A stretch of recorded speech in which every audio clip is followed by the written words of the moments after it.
Hoy vamos a hablar de las compresiones medulares y de la maqueta de compresión medular. Lo primero que vamos a establecer es qué es una compresión medular. La compresión medular es una situación clínica en la que se pone en riesgo y se compromete el tejido neurológico, para ser precisos, el cordón espinal, por la compresión o la presión directa de un cuerpo, ya sea un cuerpo vertebral o un tejido oncológico o una hernia discal que presiona el cordón espinal. La etiología de la compresión medular va a estar derivada de la presencia del cuerpo o tejido que esté oprimiendo y comprimiendo el cordón espinal. Estas pueden derivarse de las lesiones, el origen de la lesión, las lesiones medulares, la compresión por un tumor o la compresión por una hernia discal. La anatomía de la compresión medular es un tanto particular, porque va a afectar como tal a la columna vertebral. En el caso de que sea una lesión medular por un traumatismo, va a afectar a los cuerpos vertebrales y todas las estructuras alrededor del tejido óseo, el tejido articular, y va a depender del nivel en el que exista esa lesión.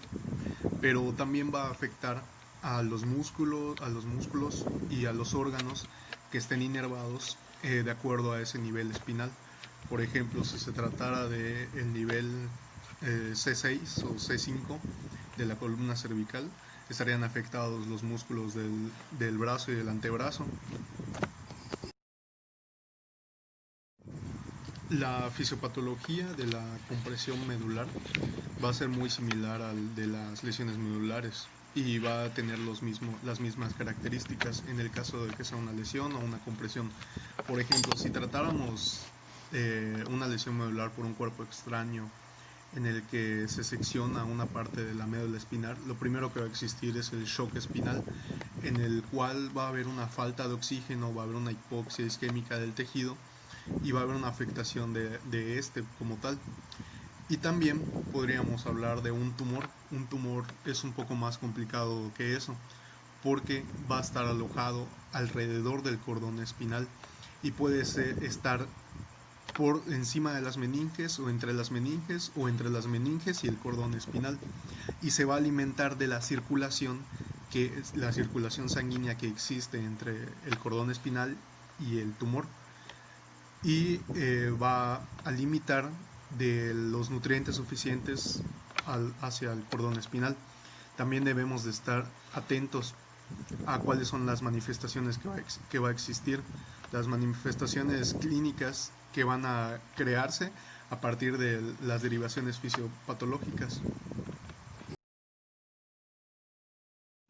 Los signos y los síntomas. Los signos y los síntomas van a depender completamente del nivel de la lesión. Como ya había mencionado antes, si la lesión fuera a nivel cervical, se inhibirían las actividades motoras y somatosensitivas a partir de los pechos hacia abajo y también parte de los músculos de la respiración. Los primeros signos podrían ser los síntomas y signos podrían ser el dolor, la falta del movimiento, las parestesias que puedan existir. Sin embargo, si las lesiones fueran más abajo, en nivel lumbar o sacro, también se inhibirían las acciones y las funciones de las piernas, incluso las funciones vesicales y las funciones sexuales, que están inervadas a nivel sacral.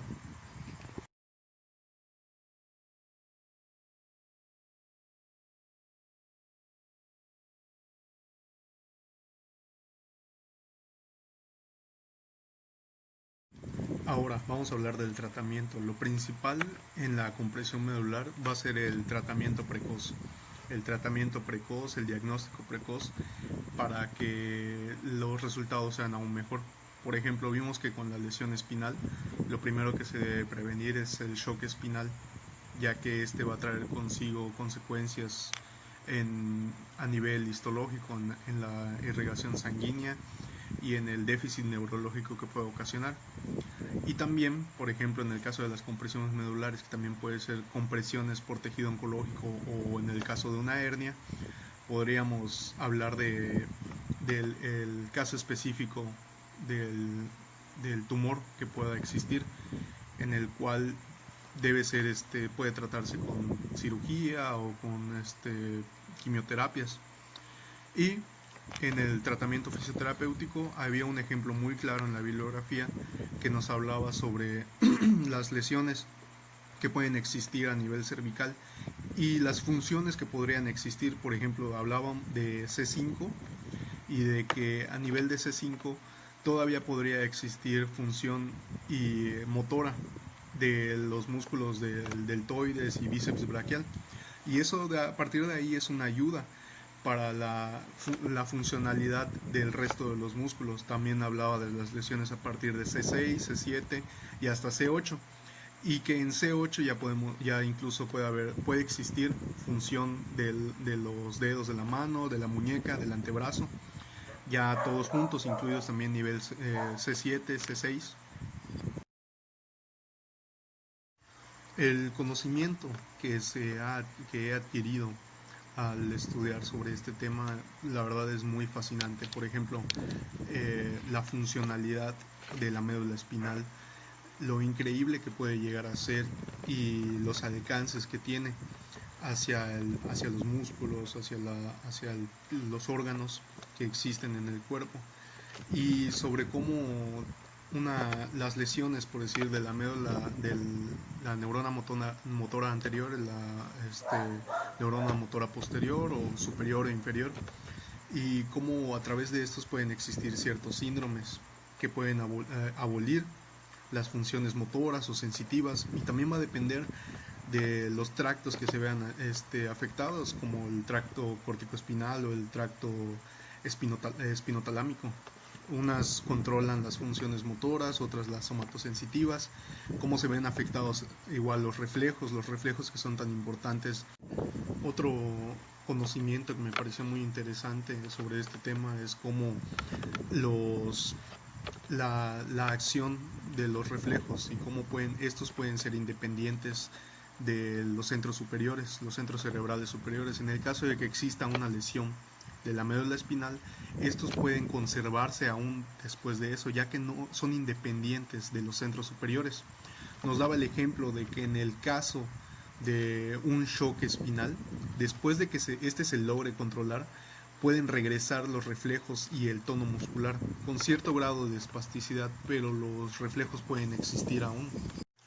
Bueno, en el caso de la maqueta tenemos aquí la maqueta de compresiones medulares, y yo estoy abarcando la compresión, ¿no? La compresión ya sea podemos notar aquí una hernia discal. Esto representa lo que sería un tumor, y en el caso de aquí podríamos representar una fractura, y cómo el cuerpo vertebral penetró lo que serían las meninges y se incrustó sobre el cordón espinal, ¿sí? Aquí tenemos lo que es la médula espinal también, y los niveles cervicales, ¿sí? Y en esta maqueta se abarca la función de los músculos del deltoides y del bíceps braquial a nivel de C5. Por ejemplo, en el caso de que haya existido una lesión medular en este nivel, se puede conservar aún la flexión, ¿sí? La flexión del bíceps braquial y el deltoides, y esto nos daría un control completo del cuello, del hombro, de la cintura escapular y de parte de la caja torácica. Cuando hay un daño en otros niveles, también puede existir cierta función que nos permita el movimiento de todo el brazo. En el caso de la lesión medular a nivel lumbar, va a haber una afectación de las funciones de las piernas, y si la lesión fuera más abajo a nivel sacro, existirían alteraciones en la función vesical o en la función sexual, en la función de los esfínteres.